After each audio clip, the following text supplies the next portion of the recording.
Écoutez, c'est un vrai débat, cette loi sur la légitime défense. Vous savez qu'elle s'applique à tout le monde, même aux policiers. C'est-à-dire que tant qu'on vous a pas tiré dessus, vous pouvez pas vous servir de votre arme.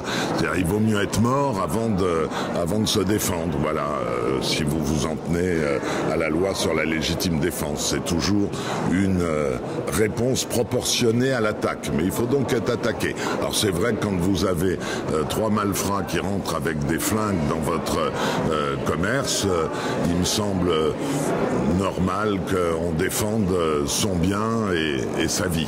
Je pense que dans l'approche de la légitime défense, il y a des lacunes.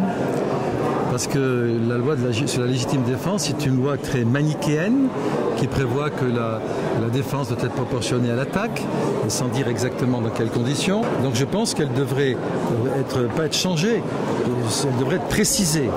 Parce qu'il est normal que quelqu'un qui est attaqué puisse se défendre, il est moins normal que lorsqu'il le fait, il soit condamné.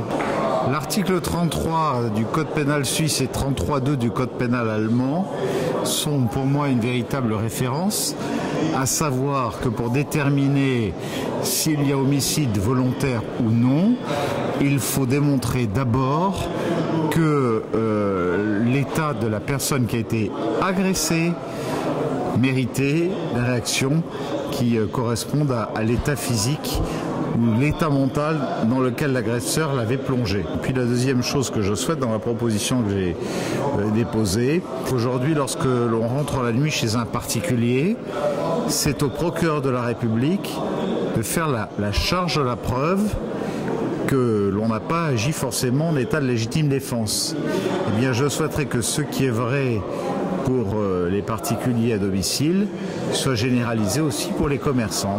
Incontestablement, il faut prendre en compte le danger encouru par les victimes. Christian Estrosi est bien placé avec ce à quoi il a assisté à Nice, parce que j'estime que quand quelqu'un qui a un casier judiciaire avec plus de condamnations que son état civil, quand vous voyez un type de 17 ans qui a déjà plus de 20 condamnations, il y a quand même un problème. Et aujourd'hui, je pense qu'il y a un climat d'insécurité et incontestablement de peur qui envahit un certain nombre de professionnels et de commerçants, qui est totalement inacceptable. Et je pense que les textes doivent pouvoir être correctement écrits pour répondre à ces situations, faute de quoi nos concitoyens auront tendance à vouloir se faire justice eux-mêmes, et c'est vraiment pas ce vers quoi il faut aller. Il ne s'agit pas de donner un permis ouvert de tirer sur qui que ce soit, on est bien d'accord, mais il y a quand même un certain nombre de cas qui semblent évidents, qui posent de vraies questions et qui n'ont pas été qualifiés comme il le faudrait. Mais il faut quand même que des gens qui se sentent réellement sous une menace immédiate puissent